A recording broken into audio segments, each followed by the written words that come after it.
والسلام على سيد المرسلين وعلى آله وصحبه أجمعين. سبحانك لا علم لنا إلا ما علمتنا إنك أنت العليم الحكيم. سبحانك لا فهم لنا إلا ما فهمتنا إنك أنت الجواد الكريم. وقل رب زدني علما. قال الإمام النووي رحمه الله تعالى ونفعنا بعلومه في الدارين.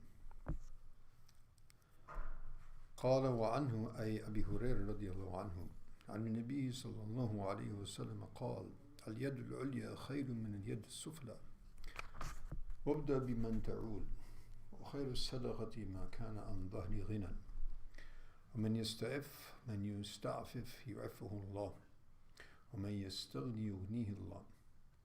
رواه al-Bukhari. So in this chapter, continuing the chapter of expenditure and the sustenance of one's family members. So in this final hadith of the chapter, which is also from Sayyidina Abi Hurairah radiallahu anhu, from Nabi alayhi salatu wasalam, he says that the upper hand is better than the lower hand. In other words, the hand that gives is better than the hand that takes. And one could say, some say it actually means the other way around also. So that we don't think that, the one who gives, thinking that out of his goodness or out of his piety, that he is actually giving and so he's better than the one who is taking. Actually, perhaps it's the other way around. In fact, it's the tawfiq of Allah subhanahu wa ta'ala that any righteous deed is done. So it's actually the tawfiq of Allah subhanahu wa ta'ala, and it is His kindness to provide somebody who is actually prepared to accept. So looking at it in that perspective, so in any case, humility is to be adopted in any case. In any case. So the hand with the upper hand is better than the lower hand, whether you look at it from the giver or from the perspective of the taker. And now, so whom do we begin?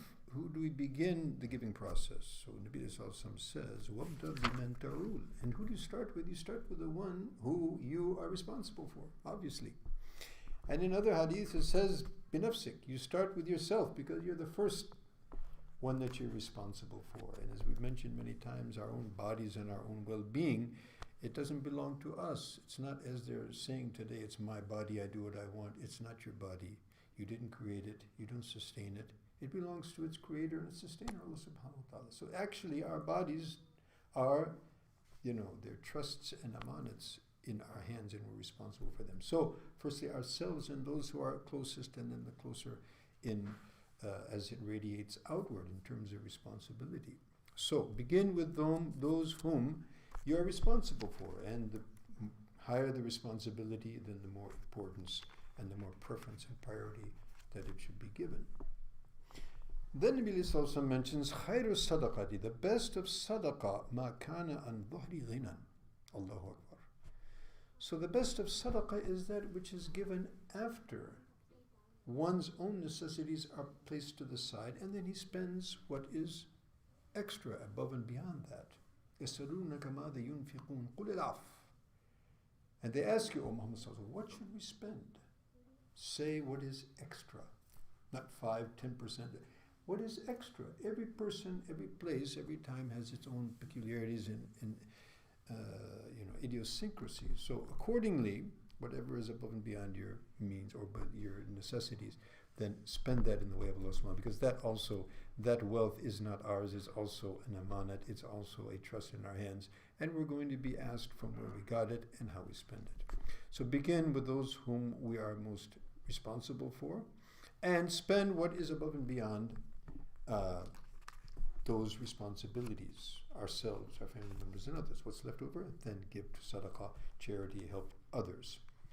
وَمَن يَسْتَعْفِفْ يُعِفُهُ اللَّهُ. And who is seeking ifa, and this is a word in the Arabic language which I don't know of any equivalent in the English language, but ifa is something where if someone feels a sense of chastity, a sense of abstinence, a sense of remaining aloof from what belongs to others or what he has no right for, whether it be property, whether it be honor, whether it be the dignity. So he contains his own personal dignity by the grace of Allah subhanahu wa ta'ala, and would never try to trespass the bounds of other people's dignity or anyone else's honor for that matter.